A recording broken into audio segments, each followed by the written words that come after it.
Each and every Monday is $9 Monday at WagerTalk.com, and all daily picks packages are priced at only $9, including 5% best bets, normally priced at $35. As an added bonus, any picks packages loaded early for Overnight Tuesday or action during the week will also be priced at $9 until midnight on Monday. So make sure to take advantage of getting these $25 and $35 picks for only $9 before the clock strikes 12 and they return to regular price.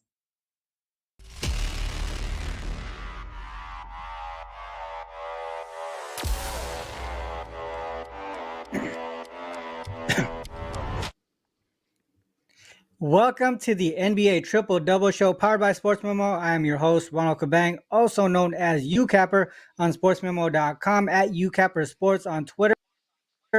And Matt and Jeff Michaels today. We'll be breaking down 3 games from today's 9-game slate.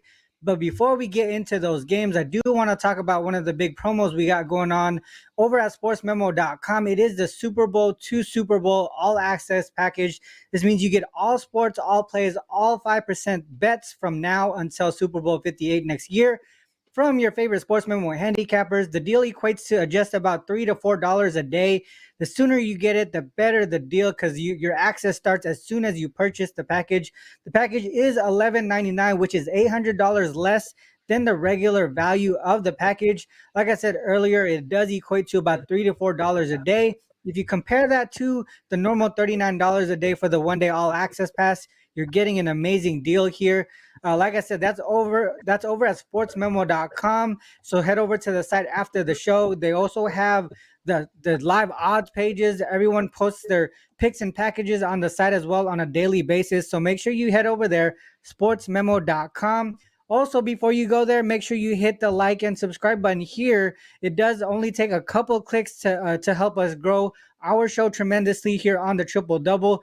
With that said, let's bring our boys Jeff and Matt into the panel here. Guys, yesterday, a historic night. LeBron broke the all-time NBA scoring record. Jeff, I know you got some numbers to put up here about LeBron. Matt, I know you're not the biggest LeBron fan, but you got to appreciate what he has accomplished in his career, right? What are your thoughts about yesterday? Yeah, 100%. If you followed me over the years or even the past 15 years, you know I am definitely a LeBron hater, I would definitely say, and I openly admit it, but I am definitely someone who respects the game. I respect what LeBron brings to the game every single night. And one thing about LeBron James is, he came into this league with more pressure than potentially any athlete in the history of the NBA. And he is one of the few who has not only lived up to the pressure, he has very much surpassed it. And when you sit here and you look at some of the new players coming into the league and the comparisons that are made to LeBron James, like the Ben Simmons of the world or the Zion Williamson, and these players get compared to them and they don't live up to the hype, and they show you how difficult it truly can be to carry that weight and to carry that stardom each and every night. And I'm definitely one of those people who's a little critical of LeBron at times, but you very much have to respect what he does every single night, breaking a Kareem Abdul-Jabbar record that many thought was impossible. So for me, it doesn't change my opinion on him. I still don't like him, but I definitely respect the move. I respect who he is as a player and an athlete, but I just think he's a weird dude. You always gotta add that at the end there. Yeah, man. Yesterday, like I said, historic night. I did not want to miss it at all. I knew something big was gonna happen when he broke the record. They ended up stopping the game there. I've been following him since I was a senior in high school. He went 2003. I was a senior in high school. Been following him since then. Really, like I said, in the beginning, dude, Matt, I was with you. I wasn't the biggest fan. It was because of jealousy. For me, it was because of jealousy. I love playing basketball, and I hate players who are better than me growing up. So, you always want to be the best that you can. But at the same time, man, you gotta respect what he's done on the court. Jeff, I know you got some numbers to talk about with LeBron here. Talk about what he's done and accomplished so far in his career. Yeah, it's funny. Why not on the legendary night put the two guys that have these feelings about LeBron and put the guy from Cleveland on here and see what they got to say. But 23,000 of those points were for Cleveland, so I was obviously watching it. But Cleveland.com actually put out an article that caught my eye this morning. I sent some of these numbers over to these guys that I thought was crazy. There's only 3 teams in the league that LeBron has not scored 1,000 points on, one of which was actually OKC last night, the Lakers and the Cavs, obviously. But he scored 29 points per game or more against only 2 teams in the league, one of which is Cleveland. But the best is Boston. He's put up over 29 points per game against Boston. And there's only 2 teams in the league that he hasn't averaged 25 points per game in his career. And surprisingly enough, the Pistons are the best team in his career at stopping him. They're allowing him only to put up 24.1 points per game. So, hey, apparently that's the weak point. And, the last crazy one that stood out to me, if you take just the top 5 teams that LeBron has scored against and his numbers, he'd still be a top 500 scorer. He's put up 1,700 plus points against Milwaukee, Indiana, Chicago, and Atlanta. 5th on the list is Boston, and I believe 400. I sent you guys the actual number, 460 something place if you just add up those 5 teams. So that's all it takes to break LeBron into the top 500. So it's been crazy to watch, and up until Cleveland, it was a little more enjoyable for amazing. me, I guess. Yeah, amazing stuff, man. A nice find with those numbers there. The thing about the Pistons, it was probably because he had to deal with one of the best defensive teams in the history of the NBA when they used to have like Billups and Hamilton, Ben Wallace, and those guys. So he had to deal with some tough defenses. Tayshaun. What was that? Tayshaun Prince. Yeah, Tayshaun Prince, exactly. Yeah, he was back in the day, baby. He was good, yeah, he had like a 10-foot wingspan. I don't know what it was, but it was crazy. He was so long. With that said, let's get into the NBA slate today. We got 3 games on the board that we want to talk about and break down. First one up, Sixers and the Celtics. Sixers coming off of that outright loss to the Knicks on Sunday. So they had 2 days of rest, last of a 3-game road trip for them as well. Celtics coming off a win over the Pistons on the road. First game of a 3-game homestand for them. For the Celtics, Gallinari is out. Smart listed as questionable I'm surprised about that, but I heard he wasn't going to play for the most part. Maybe he's doubtful. Jaylen Brown, Cornette, and Robert Williams are all probable. On the Sixers side, Embiid is questionable. From a matchup perspective, Celtics won and covered that first matchup in Boston. It was actually the first game of the season, 126-117. Do you guys think that the Sixers can get revenge here tonight? What do you think, Matt? I personally am back in the Celtics once again. I do remember me and you talking about that game. Actually, I believe it was opening night, and we were both on the 76ers in that game. And one thing that drew me to the Boston Celtics in this spot is the Boston Celtics are one of the best throughout the entire NBA at stopping your number one weapon on offense. We've seen them go against the Milwaukee Bucks in the playoffs against Giannis Antetokounmpo, and they are potentially the best team at guarding big men like that who love to slash to the basket and things of that nature. And tonight, I think Robert Williams is a huge factor in this game. I know he's probable in this matchup, but I do need to see that he is going to be, in fact, in this spot, because an Al Horford versus Joel Embiid matchup is something that I really personally don't want anything to do with.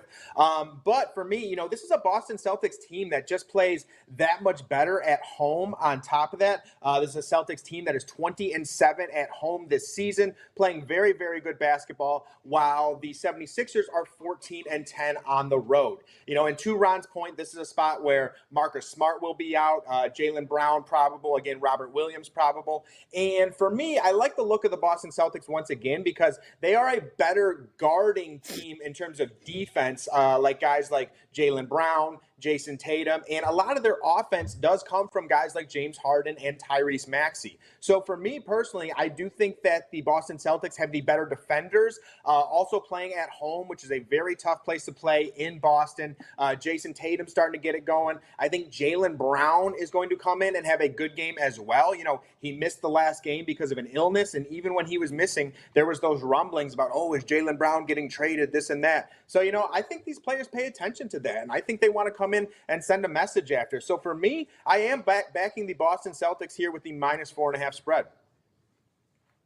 Yeah, that's an interesting take there as far as their defense. Obviously, they've been playing a really solid defense, 5th in the league in defensive rating in the last 10 games. But the Sixers, they're 6th in offensive rating. Jeff, what are your thoughts here? Is the defense going to be the key, or the Sixers' offensive efficiency going to be the key here? I think I find myself looking at this Philadelphia team today, and I think you mentioned one big thing to me that has stood out, and that is that revenge aspect. I mean, Philly's one of the best teams in that situation. They're 14-4 against the spread, revenging a loss this season, and they're winning those games by over 7 points a game on average. They're coming off of a double-digit loss at New York, and they were a 4.5 point favorite in that game. And I still think that the thing that stands out to me is that 3 game losing streak from Boston. I know they've won 3 out of the next 4 since, but those wins haven't exactly impressed me. I mean, the last win, wasn't against the best of quality teams. They have a win against the Nets. Recently that didn't have Durant or Simmons. They were just playing basically a Kyrie Nets team there. So I still kind of have that 3 game losing streak in my mind with Boston. And, I wouldn't be adamantly betting against Boston in this situation. But I am still kind of waiting for Boston to prove that bounce back situation. Philly's 12-12 against the spread on the road. So they're sitting right at 500. But Boston's only 14-13, at least against the spread on their home court.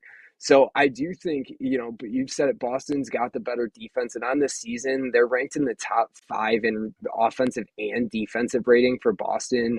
But Philly is in the top 10 on both sides of the ball, too. So I do think that the injuries play a big part here, but I do kind of find myself waiting for Boston to get that next big win to kind of turn things around, and potentially that could be tonight. I wouldn't be diehard confident on this one, but I would be leaning towards Philly tonight. Awesome. Yeah, well, for me on this game here, it's hard to back either side in my opinion. I think both sides you can really see both angles, right? You see reasons why the Celtics could cover. You can see reasons why the Sixers could cover. So the reason I'm taking a different angle on this one is really because of the Sixers offense. So the way that I'm looking at it, I'm going to stay away from the spread, but I'm going to focus more so on the Sixers team total here. I think this is a spot we've seen the Celtics really struggle to hold their opponents down. Celtics are 6-3 straight up, 2-7 ATS, 7-2 to the over in home games following a road game. So when they have that travel situation there, they're allowing their opponents to go over their team total 8 out of those 9 games. Another thing to mention too, as home favorites versus teams they previously beat, they did win that first matchup of the season, 8-1 to the over, allowing their opponents to go over in 8 of those 9 games as well. On the Sixers side, Jeff has mentioned it, the Sixers do well in these revenge situations. 8-1 straight up, 8-1 ATS, 6-3 to the over in season revenge games. And then one more trend to mention here: Sixers in road games following a road loss, 3-3 straight up ATS and 3-3 to the over under. Doesn't look significant, right? But if you look at their team total, they went over in all 6 games. For me, I think their offensive efficiency does continue to go here. Whether or not the Celtics, how the Celtics do offensively, this could be a bounce back spot offensively for them. So I'm just gonna really stay away from the side and the spread and just focus on what I think will happen, which is the Sixers scoring more than 110 points, which is their team total tonight. So that's gonna be the way that I go here on that game. With that said, we have 2 more games here. The next one up, Pacers and the Heat. Pacers coming off of a loss to the Cavs on Sunday. This is a one-off road game between home games. The Heat on the other side, they're on a 2-game losing streak, coming off a 6-point loss to the Bucks on Saturday. So that's 3 days of rest for these guys. They're really they're rested. They have extra rest on this one. First of a 2-game homestand following 4 straight road games, though. This is a spot that both me and Matt, we talk about this, long road trips going back home, possibly a fade spot here, but they had a good amount of rest. So that's one thing to think about there. From an injury perspective, Duarte is questionable, I believe, for the Pacers. On the other side, we got Oladipo, Lowry, Jovic, the rookie, Duncan Robinson, all out. Gabe Vincent and Orlando Robinson are both probable. They're really short on bigs right now because they just traded Deadman. What are you guys' thoughts on this one? I know the Pacers were on a big losing streak when they didn't have Hallie, but now they're pretty much healthy. Jeff, what are your thoughts on this game here? Do you think a healthy Pacers can take advantage of this Heat team here? Yeah, I think that's one of the biggest aspects. And you talked about rest too. Indiana's 11-2 against the spread this season when playing just their second game over a 5 day span, excuse me. So that rest is obviously gonna help benefit them too. And yeah, I think the injuries play a huge role. You kind of touched on it in the last one too, with some of those question marks around the trade market too, is what we close out. We got the rest of today and part of tomorrow before that trade deadline closes out. Obviously, Kyle Lowry has been a name that we've heard. Um, I believe if you guys can correct me if I'm wrong, but has totally been ruled out for the game. But, I still think that there's questions marks around both teams. And I think that that's really kind of what's pointing me towards this Pacers team. They were competing for a long time there early in the season, to much of our surprise, I'm sure, how well they were doing. And now they're just 2-12 straight up in the last 14 games, and last 14 games, and they've only covered 4 out of the last 12 games. But you got a Miami team that's 8-16 against the spread on their home court too. So that definitely stands out to me. All the injuries I think here are huge, and I think Indiana's looking for that bounce back spot. And I did actually take a peek at the under too. But a lot of the trends are pointing over. That's a little contrarian, but I do think that may be something to sprinkle on too. But I definitely like Indiana in the matchup tonight.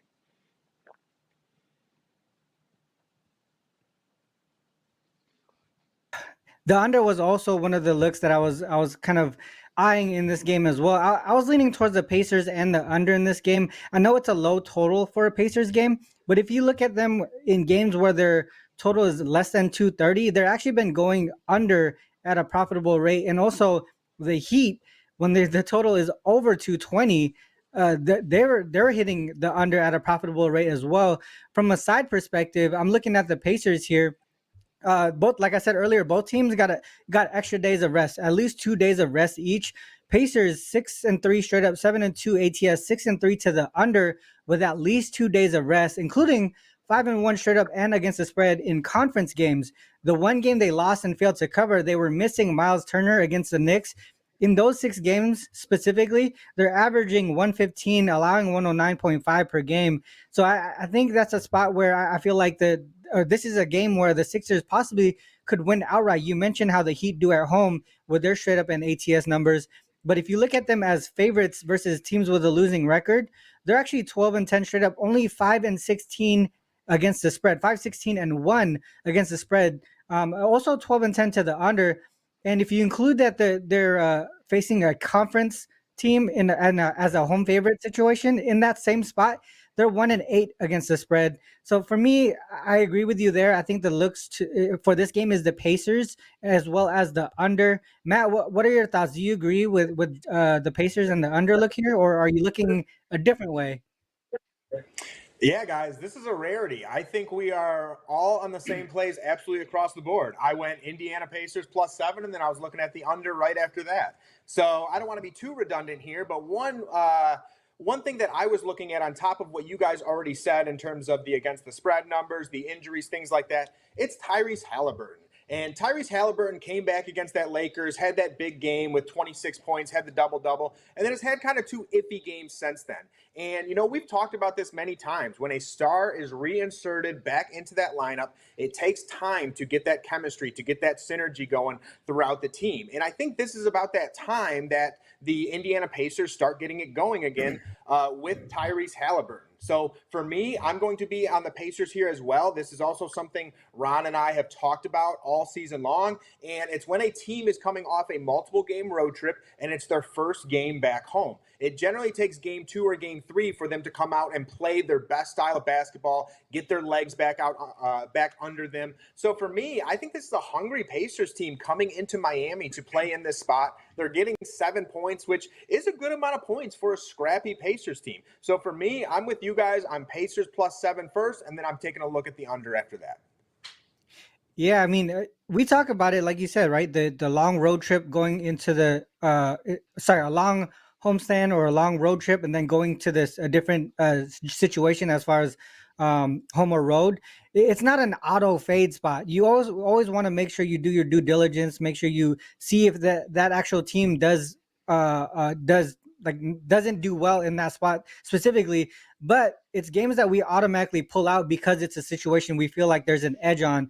So like I said, man, we talk about it a lot, but it's not an auto fade spot. I always want to make sure you do your due diligence. Mavs Clippers is the last game on the board for us to talk about here. Mavs, obviously with Kyrie here, I believe it's going to be his first game in the Mavs jersey. They're coming off an outright win over the Jazz as nearly double-digit dogs the other day with nobody on their squad. So the bench really stepped up there. Third of a 5-game road trip for them as well. Clippers, 2-game winning streak, first of a 3-game homestand. Bucks on deck, possible look ahead, especially with the Mavs being shorthanded without Luka. But this one is a conference game, and the Bucks is non-conference. It's just a matter of where they are as far as their mindset. From an injury perspective, John Wall is out for the Clippers on the Mavs side. Bertans, Luka, and Kleber out. And Ntilikina is questionable. And like I said earlier, Kyrie should have his debut tonight. From a matchup perspective, Clippers own the matchup so far this season 2-1. They covered all 3 games, and all 3 games went under as well. Do we see another Clippers and under game here, Matt? What do you think? Yeah, I'll be honest. That's exactly what I'm looking at here. I'm not looking at a side. There's too much going on. I think this game has an under written all over it personally. Because again, this goes back to what we just said. You're reinserting. You're inserting a star into the lineup for the first time. They've never played together. This Dallas Mavericks team isn't exactly an offensive juggernaut on top of that. They're going to be without Luka, so they're going to be without a 30-plus point per game guy. And then on top of that, they're playing a Clippers team who's very solid defensively. And then you dive into the numbers a little bit more, and the against the spread stats also back that, especially with the Clippers, who are 5-20 to the under when playing at home this season. And then the Mavericks are 13-13 over under while on the road. Okay, so again, another spot that's somewhat going towards the under here. Both teams play very, very slow in terms of basketball as well. The Mavericks are 29th throughout the NBA in terms of pace of play, and this Clippers team is 25th. And then on top of that, if you've paid attention to this Clippers team all season long, you know they are a very inconsistent offensive team. So again, this is a Dallas team who's very solid defensively. On top of that, I think Dwight Powell will be locking down that center position tonight, who will be a little bit taller instead of someone like maybe Maxi Kleber or something along those lines. So for me personally, with Kyrie coming into the lineup, the Clippers being an under team at home, and the Mavericks being about 500 over when on the road, I really do like the look of this under here. I think a lot of things do point to that, so that's what I'm going to go with tonight. Yeah, I mean, I agree with a lot of the things you just mentioned there with the under. Jeff, I know you're an SDQL guy.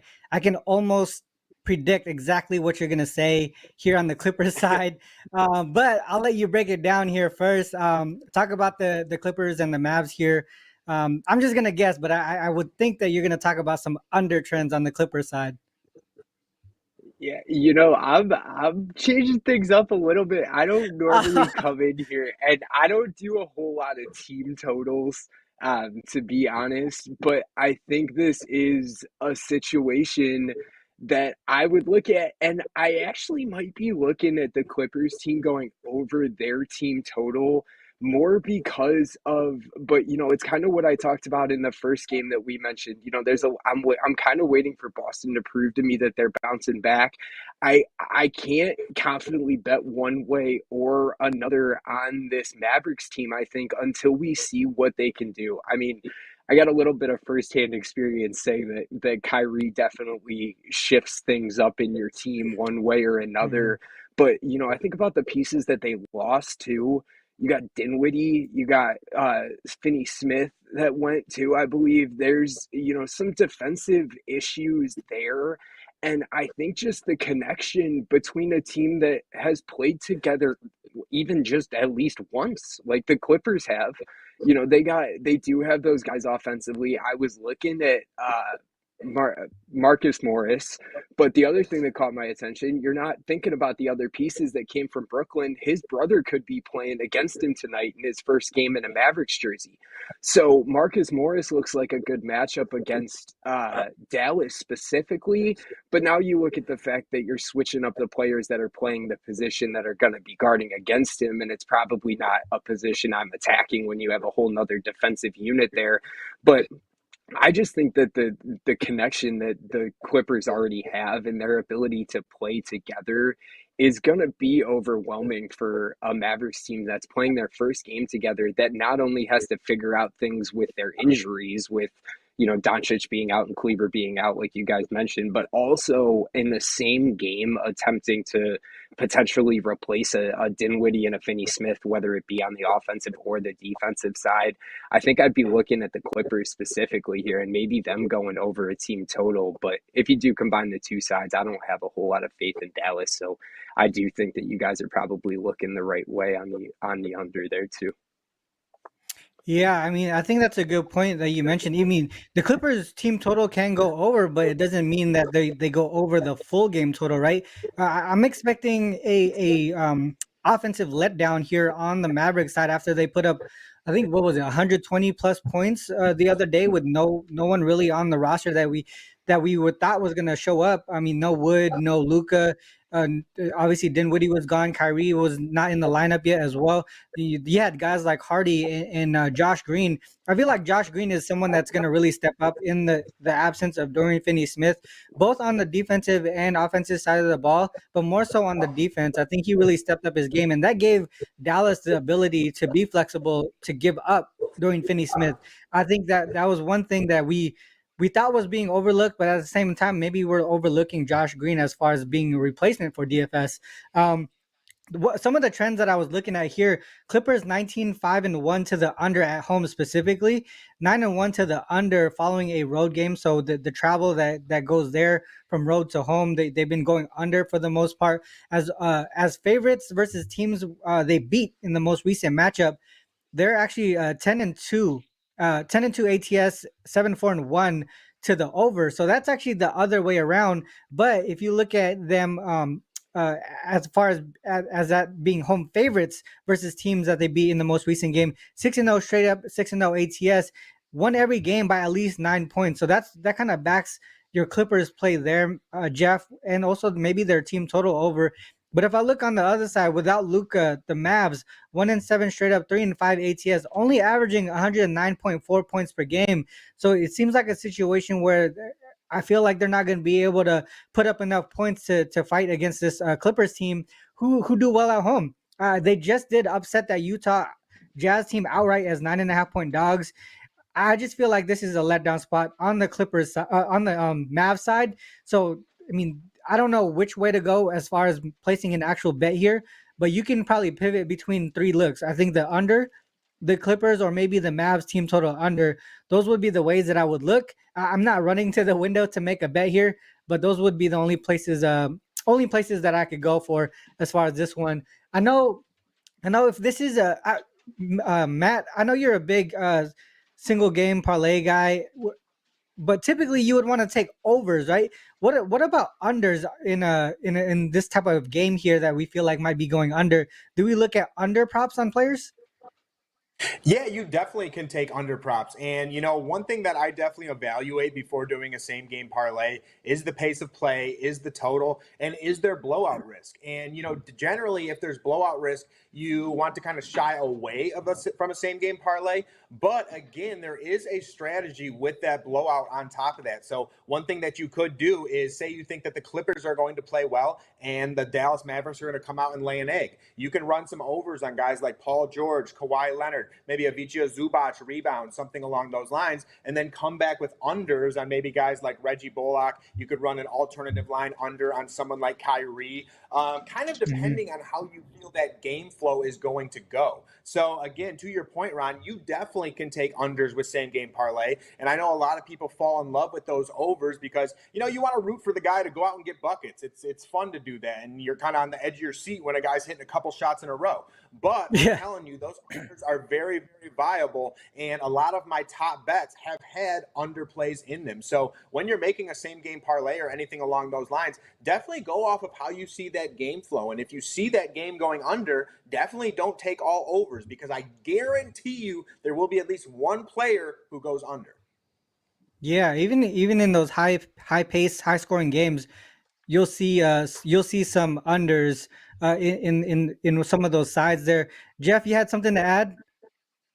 Yeah, I was just gonna say, I know Matt's got a little more experience in those same game parlay aspects than I do, but the only thing I was going to say too is, it kind of comes, you can add, if you do like the overs, you could be looking, if it's not a pace of play thing, if you think there's going to be a lot of missed shots, you could still be looking rebounds over, and you can be looking at how they're scoring, look at 3-point opportunities. Because I do think that that's like one of the ways that the Clippers are going to be able to score tonight is they're shooting from beyond the arc. So that, reboundings and 3-point shots, you could just be looking to get overs in different statistical categories as opposed to, looking at points and assists, which obviously are going to be more where your overs come from. Gotcha. Yeah, that's a nice point there. So yeah, if you guys are looking at some single game parlays, definitely check out Jeff and Matt there on their Twitter pages. They give out a lot of great information. With that said, it is the best bet section time. Let's go with Jeff first. What is your best bet for today's show? Also, talk to the people about what you got going on over on the premium side at sportsmemo.com.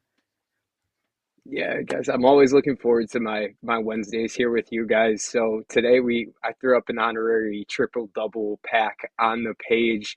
So we got Love it. 3 plays in double the sports. So 3 plays, NBA and college combined. So top college play in there, do have the top NBA play in there too. And the third play that actually is in that package is my best bet for this one tonight. I'm sticking in Cleveland. I'm sticking where I love. But I think there's a low-hanging fruit here, as Mr. Perfect would like to call it. Isaac Okoro going over 8.5 points tonight. There may be some people out there that don't hear the name very often, obviously, but a name that most people will know, obviously, is Kevin Love. And what Okoro has done recently is one of the big reasons that Kevin Love hasn't seen the court very often. Between Isaac Okoro, Cedi Osman, and Karis LeVert, they've pretty much pushed him out of the rotation. And just as we've mentioned a couple of times, the trade rumors have circulated, and Karis LeVert has found his way back into those rumor mills. So I do see him relying on Okoro a lot here at the 3 spot. And from a matchup perspective, they play those Pistons that we talked about earlier. And Bogdanović has struggled, as well as the team, defending that small forward position. They're 4th on the season in points per game allowed to small forwards. And over the last 15 games, they've allowed the 2nd most points in the league. And Okoro stepped it up, like I said, but just in the last 3 games, he's put up 12 points, 20 points, and another 12-point effort. And he's made at least 2 3-pointers in the last 2 games too, shooting at least 67% over those 2 games as well. So there's a lot of opportunities that he's been able to score. He's gotten a lot more play time, and he's gotten to touch the ball a lot more with a lot more shot opportunities too. So I think 8.5 is a really low number when you're talking about a 20-point game less than a week ago too. So give me Okoro over the points tonight. Love it. Yeah, I like to pivot off of those main key guys over at Cleveland. A lot, like you mentioned, man, there are people who do these player props. They typically look over to the main players, right? Mitchell, Garland, even Mobley or Allen. But if you look at these guys with low numbers because of they're not as popular as far as their name goes, you might be able to find some value there, and I think you did that with Isaac Okoro. For me, I'm gonna go second here. We'll close it out with Matt. But my best bet today is one of the games that we talked about earlier. It's gonna be on my premium card as well.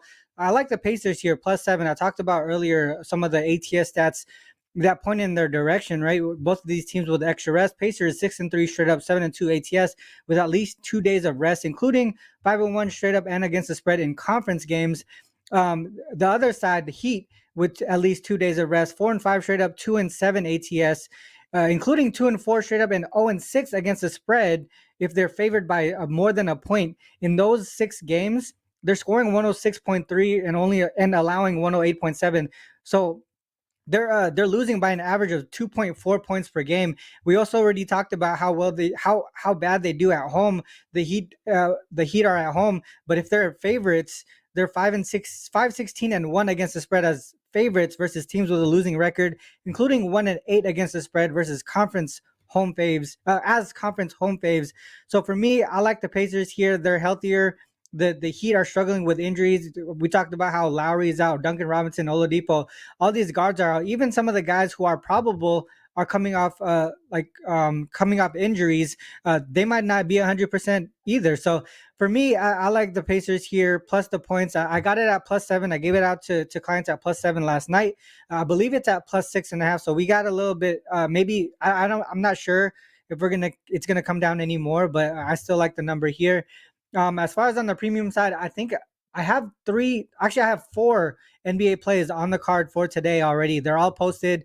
I've been doing well in college basketball as well, but I didn't find an edge today. So I'm passing on college basketball today.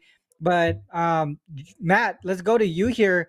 What is your best bet for today's show? Also talk to the people about what you got going on the premium side. Yeah, guys, as you know, after the show, I upload all of my NBA plays. I will have at least 2 today. It's going to be a big day for plays, though. We're going to get some UFC going as well. There's some UFC plays that I like on this upcoming card. And, of course, we got the Super Bowl. And one thing I just wanted to say is, Ron, I love your play. And Jeff, that our Coral play, I love that one as well. Because, you see it. And when a key guy comes out of that lineup, like we've talked about, you have to see it, and a lot of that volume gets distributed elsewhere. Those minutes get distributed, that opportunity. And you see it with someone like Cam Thomas when Kyrie just left. He's had 3 40-point games in a row, really upping his level of play. And, I'm with Jeff. I think Okoro can be one of those guys to come out and do it. But for me, my best bet is going to be with the Boston Celtics and the Philadelphia 76ers. And the guy that we're looking at here is going to be Jaylen Brown. You guys heard me talk about him a little bit before. He's coming off a 1-game absence due to an illness. He's going to be well rested. He's going to be ready to go. Because again, if you were on Twitter at all, you saw the rumor mill swirling around talking about KD potentially being involved in a trade with Jaylen Brown. And personally, I think that's kind of disrespectful to Jaylen Brown. Jaylen Brown is a 25-point-per-game guy. He's averaging over 5 rebounds per game. That's not that easy to find in the NBA these days. So I think he's going to come in fired up. And also, it's an Eastern Conference rival in the Philadelphia 76ers. So I think he's really going to come to ball. And what I'm going with here is the over 32.5 points plus rebounds. And the reason that I go with that is because, when you're going against a key center like Joel Embiid, someone who attacks the board, someone who's a very solid rebounder, someone like Robert Williams really has to focus on boxing him out more so than actually attacking the rebounds. So what I believe is going to happen here is Robert Williams is going to do a solid job boxing out Joel Embiid, and then guys like Jason Tatum and Jaylen Brown are going to be the ones coming in and getting these rebounds. And then in addition to that, Jaylen Brown is a guy this season who's averaging 27 points a game, 7 rebounds, and is potentially one of the top rebounders throughout the NBA at the 2-guard position. Then when you peel that onion a little bit further, you take a look at the Philadelphia 76ers and how they do against the shooting guard position, and they're actually the 6th worst throughout the NBA. They're averaging 24 points against and 6 rebounds against on top of that.